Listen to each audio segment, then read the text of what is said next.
Senate negotiators are meeting right now to try to hammer out something both sides can agree on before the end of the year. But those efforts, by all accounts, are facing heavy pushback as Democrats call demands by Republican lawmakers extreme.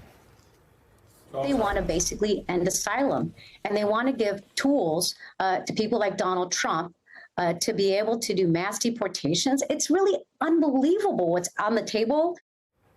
Let's go right to Capitol Hill and NBC News senior national political reporter Sahil Kapoor. Sahil, the Senate just began today's session. How far apart are Democrats and Republicans right now?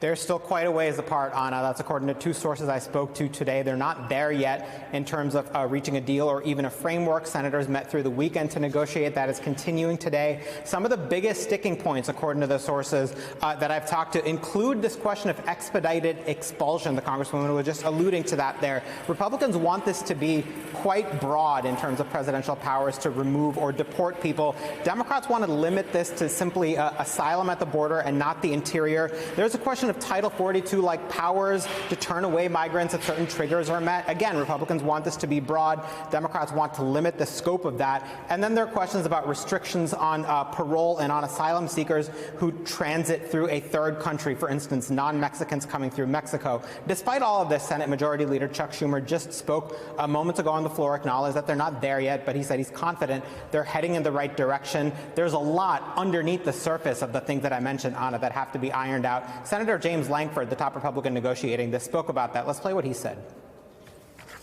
I think people don't understand the complexity and the number of decisions that have to be made on every single part. People see these big ideas and say it's simple just to be able to settle that.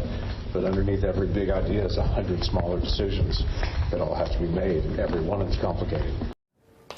Which brings me to some of the big obstacles that remain. Let's put these four items that I listed on the screen here. There's the fine print. James Lankford was alluding to that. You have to write this in a very, very delicate way because these can be interpreted, reinterpreted by future presidents. There's a question of limits on executive power. Democrats are very concerned that a future president, whether it's Donald Trump or someone like him, could try to abuse some of these powers if they're granted overly broadly to the president. There's the question of the Republican-led House. There's no guarantee that something that gets through the Senate, even if it does, is going to be accepted by the new Republican Speaker Mike Johnson, who's under pressure from hardliners to go much further. And then there's a question of 2024. This is likely to bleed into the new election year, Anna, and that brings all sorts of complications with it, including the question of Donald Trump, who is marching to the Republican nomination. He likes to stick his nose into legislative deals, maybe try to gum them up at the last minute. Could that happen? Could that have an impact? It's all up in the air right now. They are in choppy waters, Anna.